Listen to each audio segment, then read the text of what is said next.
रैम्पस school, जहां होती है पढ़ाई के साथ साथ कंपटीशन जैसे सीए फाउंडेशन, CUET और JEE नीट की भी तैयारी, वो भी हाईली क्वालिफाइड फैकल्टीज द्वारा। यहाँ है advance science lab and computer lab और बच्चों के सर्वांगीण विकास के लिए सांस्कृतिक, सामाजिक और खेल कूद से जुड़ी एक्स्ट्रा करिकुलर एक्टिविटीज। रैम्पस स्कूल नियर शाहपुर थाना, मेडिकल कॉलेज रोड, गोरखपुर।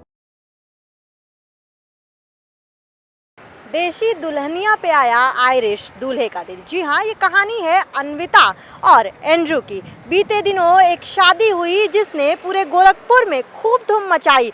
सड़कों से गुजरता हुआ जब विदेशी दूल्हा देशी यानी कि इंडियन परिधान में जब नाचता हुआ बारात निकालते हुए पहुंचा दुल्हनिया लेने, तो गोरखपुर में अब इस बात की चर्चा हो रही है। हमने सोचा क्यों ना आपको इसके पीछे की कहानी बताएं कि आखिर ये लव स्टोरी शुरू कैसे हुई। जी हाँ, 2013 में ये लव स्टोरी शुरू होती है जब डबलिन यानी आयरलैंड के डबलिन में अन्विता पढ़ने जाती हैं। अपने घर की सबसे छोटी बेटी है अन्विता, और अन्विता श्रीवास्तव जब आयरलैंड पढ़ने जाती हैं तो वहाँ पर उनकी मुलाकात एक दोस्त के थ्रू एंड्रयू से होती है।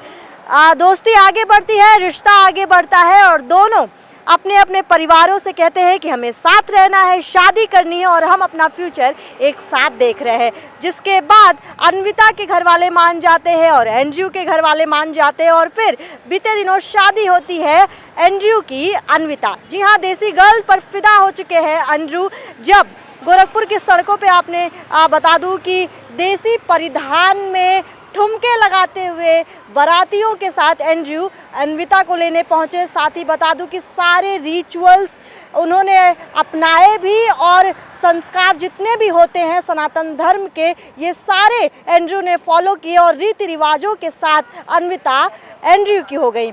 अन्विता से बात करते हुए पता चला कि अन्विता सनातन धर्म को बहुत मानती है, जिस वजह से उन्होंने चुना कि वो अपने ही रीति रिवाजों के साथ शादी करेंगी। भले ही ये दो देशों का मिलन है, ये दो धर्मों का मिलन है, लेकिन अन्विता को हमेशा से रीति रिवाज से शादी करनी थी। जिसके बाद अन्विता और एंड्रयू ने ये तय किया कि एंड्रयू आयरलैंड से बारात लेकर के इंडिया आएंगे। गोरखपुर में ये बारात अन्विता के घर पहुंचेगी, शादी होगी और फिर ये दोनों जोड़े आयरलैंड के लिए वापस जाएंगे।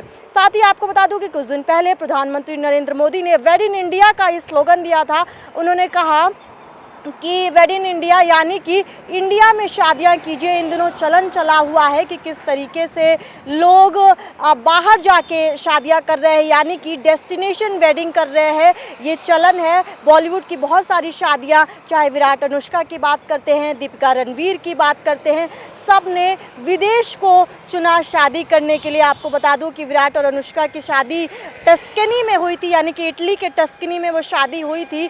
और जिसके बाद ये चलन और बढ़ गया कि लोगों ने विदेश को चुना अपनी शादी के लिए, एक अपने अच्छे दिन के लिए उन्होंने विदेश को चुना।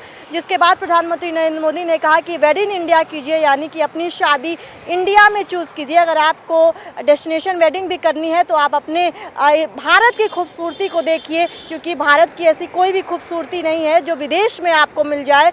आप केरला की बात करते हैं, बहुत सारे डेस्टिनेशन वेडिंग इंडिया में होते हैं। राजस्थान की बात करते हैं, अगर आपको रजवाड़ा वेडिंग करनी है तो राजस्थान जाइए। तो वेड इन इंडिया का ये स्लोगन आया, जिसके बाद से अब वापस से लोग इंडिया के उन डेस्टिनेशन वेडिंग डेस्टिनेशंस को चुन रहे हैं जहां पर ये वेडिंग हो रही है।